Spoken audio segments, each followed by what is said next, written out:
tu ne pourras jamais les dénombrer.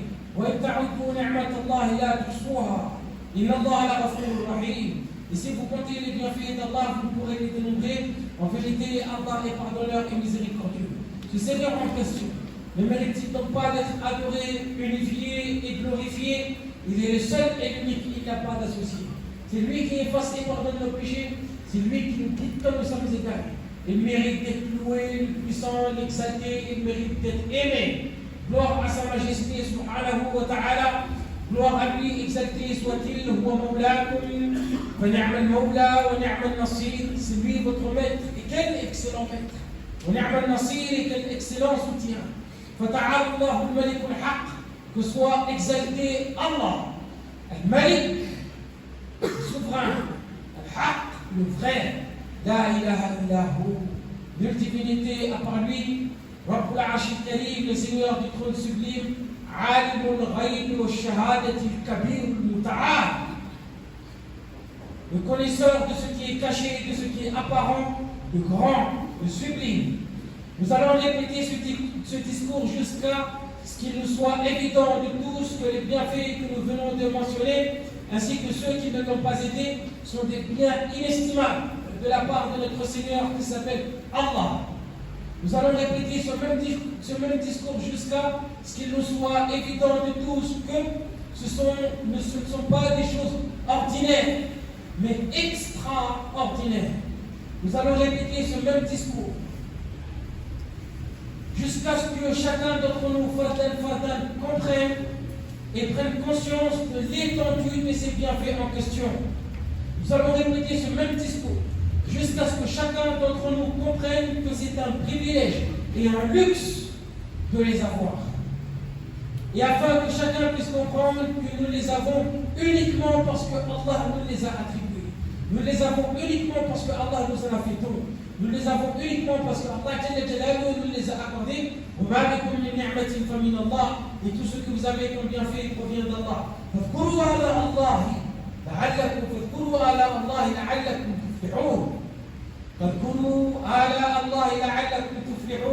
Eh bien, rappelez-vous les bienfaits d'Allah afin que vous réussissiez.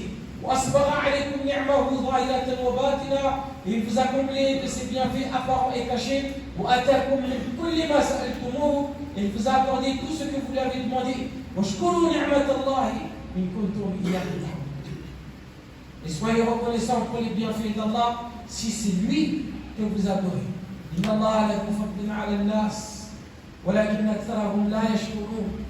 Certes, Allah est détenteur de grâce pour les gens, mais la plupart d'entre eux ne sont pas reconnaissants.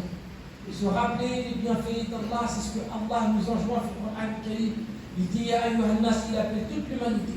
Ya ayyuhan nas, aux gens, اذكروا نعمة الله عليكم, rappelez-vous le bienfait d'Allah sur vous. هل من خالق غير الله يرزقكم من السماء والأرض لا إله إلا هو فأنى تؤفكون. Existe-t-il en dehors d'Allah un créateur qui, du ciel et de la terre, vous attribue votre subsistance? Point de divinité à part lui. Comment pouvez-vous vous détourner de cette vérité? Alors rappelle-toi et souviens-toi de ces énormes bienfaits du quotidien qu'Allah t'accorde chaque jour, et ce depuis très longtemps. Des bienfaits sur lesquels tu ne t'arrêtes même pas. Rappelle-toi et souviens-toi des bienfaits d'Allah sur toi. Lorsque tu dors, lorsque tu te lèves, lorsque tu te laves, lorsque tu t'habilles, lorsque tu manges, lorsque tu digères, lorsque tu bois, lorsque tu sors, lorsque tu rentres, lorsque tu prends ta monture, ta voiture, ta trottinette, ton vélo, lorsque tu marches à pied en foulant la terre de tes pas. Rappelle-toi et souviens-toi les bienfaits d'Allah sur toi lorsque tu bouges et que tu bouges tes articulations, lorsque tu cours, quand tu vois ta famille, ta femme, ton mari, tes parents, tes enfants, tes frères et sœurs, lorsque tu croises tes amis, lorsque tu croises tes voisins.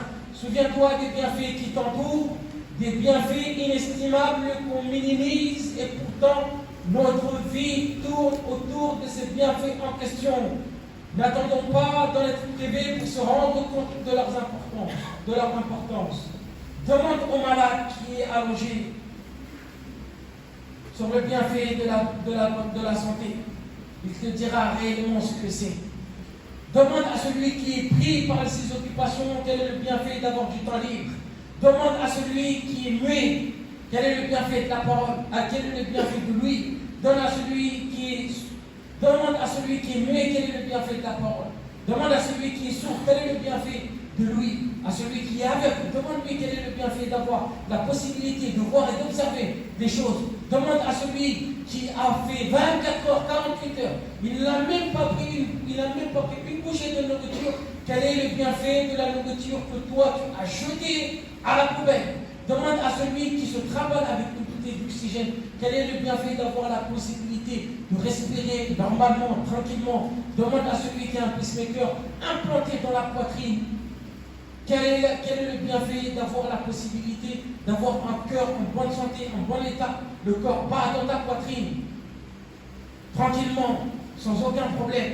Demande à celui qui est paralysé, quel est le bienfait d'avoir la possibilité de bouger les articulations. Demande à celui qui est stérile, quel est le bienfait d'avoir des enfants. Demande à celui qui est exilé, méprisé, loin de chez lui, quel est le bienfait d'avoir un toit et une famille, d'avoir une clé dans la poche en se disant que ça c'est la clé de ma maison ou de mon appartement. Demande au bienfait de la vie à quelqu'un qui est décédé.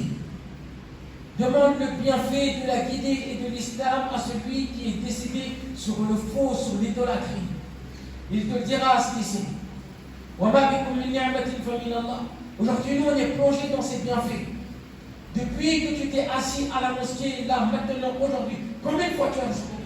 Ton cœur a battu combien de fois dans ta poitrine? Combien de choses as-tu vu? Combien de sons as-tu entendu? À combien de choses tu as pensé?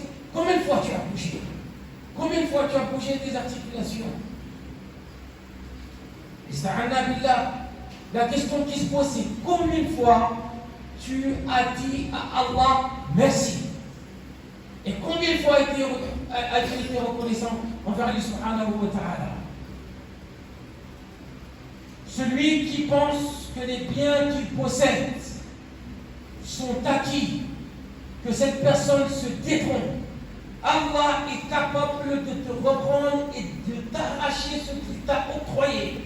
Ce n'est pas acquis, ça dépend de la volonté d'Allah. Il te donne aujourd'hui, il te le reprend.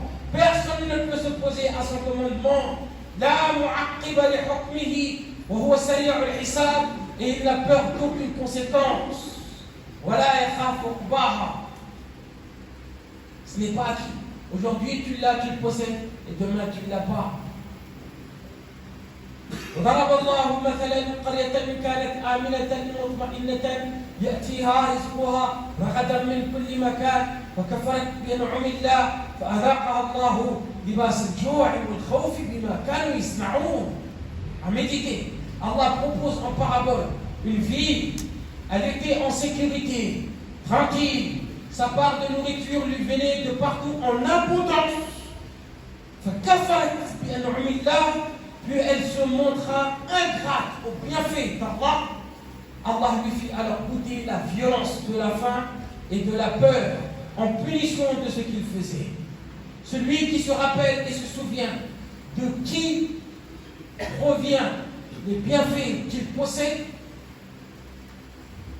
ne peut être que reconnaissant envers Allah. Et le fait d'oublier d'où et de qui provient les bienfaits que tu possèdes est une des plus grandes formes d'ingratitude. Et étant donné que l'être humain est ingrat de nature, c'est moi qui dis, Allah nous dit l'insana ladalumun kafar, la kafur mubin. Inna l'insana la kafur mubin. L'humain est un ingrat déclaré. Illa man rahimallah, excepté ceux qui ont reçu une bonne éducation spirituelle ou morale, ou les deux en même temps. Mais en temps en général, l'être humain est ingrat. Et étant donné que c'est le cas, il a besoin d'être rappelé. Et il a besoin de se rappeler à lui-même des bienfaits de son Créateur et de son Seigneur. Et il a besoin qu'on lui rappelle en disant attention. Allah nous interpelle. Il nous appelle à plusieurs reprises et à maintes fois dans le Coran à observer ses bienfaits à travers ce qu'il nous a accordé, à travers la création et à travers tout ce qui nous entoure. Wallahu أخرجكم من بطون أمهاتكم لا تعلمون شيئا وجعل لكم السمع والأبصار والأفئدة لعلكم تشكرون. Et Allah vous a fait sortir des ventres de vos mères dénués de tout savoir et vous a donné l'ouïe, les yeux et le cœur, l'intelligence, afin que vous soyez reconnaissants. Tu n'étais point, tu fus, tu ne seras plus. Et tu étais sans connaissance lorsque tu es venu, ni savoir. Tu es faible, étais faible, exposé, vulnérable. Et ensuite, Allah, Jalla wa Azza, t'a donné, lui, la vue, la force, le savoir, l'intelligence et la raison.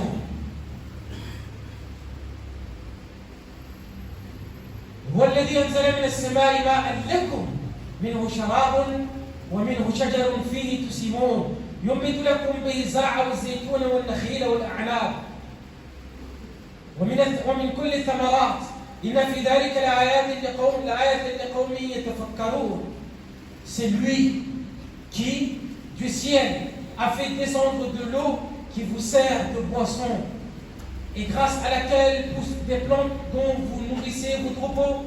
D'elles, il fait pousser pour vous les cultures, les oliviers, les palmiers, les vignes, et aussi toutes sortes de fruits. Voilà bien là une preuve pour les gens qui réfléchissent. أَمَّنْ خَلَقَ السَّمَاوَاتِ وَالْأَرْضَ وَأَنزَلَ لَكُمْ مِنَ السَّمَاءِ مَاءً فَأَنبَتْنَا بِهِ حَدَائِقَ ذَاتَ بَهْجَةٍ مَا كَانَ لَكُمْ أَن تُنبِتُوا شَجَرَهَا. Et ça c'est valable avec tout autre bienfait. ما كان لكم أن تنبتوا شجرها أإله مع الله بل هم قوم يعدلون. N'est-ce pas lui qui a créé les cieux et la terre et qui vous a fait descendre du ciel une eau avec laquelle nous avons fait pousser les jardins pleins de beauté? Vous n'étiez nullement capable de faire pousser leurs arbres. Y a-t-il donc une divinité avec Allah? Non. Mais ce sont les gens qui lui donnent des égaux. والأنعام خلقها لكم فيها دفء ومنافع ومنها تأكلون ولكم فيها جمال حين تريحون وحين تسرحون وتحملوا أثقالكم إلى بلد لم تكونوا بالغيه إلا بشق الأنفس إن ربكم لرؤوف رحيم. والخيل والبغال والحميرة لتركبوها وزينة ويخلق ما لا تعلمون. Et les bestiaux, il les a créés pour vous. Vous en tirez des vêtements chauds, ainsi que d'autres profits, et vous en mangez aussi. Ils vous paraissent beaux quand vous les ramenez le soir et aussi le matin quand vous les lâchez pour le pâturage. Et ils portent vos fardeaux vers un pays que vous n'atteindrez qu'avec peine. Vraiment, votre Seigneur est compatissant et miséricordieux. Et les chevaux, les mulets et les ânes, pour que vous les montiez, et pour l'apparat, et il crée ce que vous ne savez pas. وَإِنَّ لَكُمْ فِي الْأَنْعَامِ لَعِبْرَةً نُسْقِيكُم مِّمَّا فِي بُطُونِهَا وَلَكُمْ فِيهَا مَنَافِعُ كَثِيرَةٌ وَمِنْهَا تَأْكُلُونَ وَعَلَيْهَا وَعَلَى الْفُلْكِ تُحْمَلُونَ. Vous avez certes dans les bestiaux un sujet de méditation.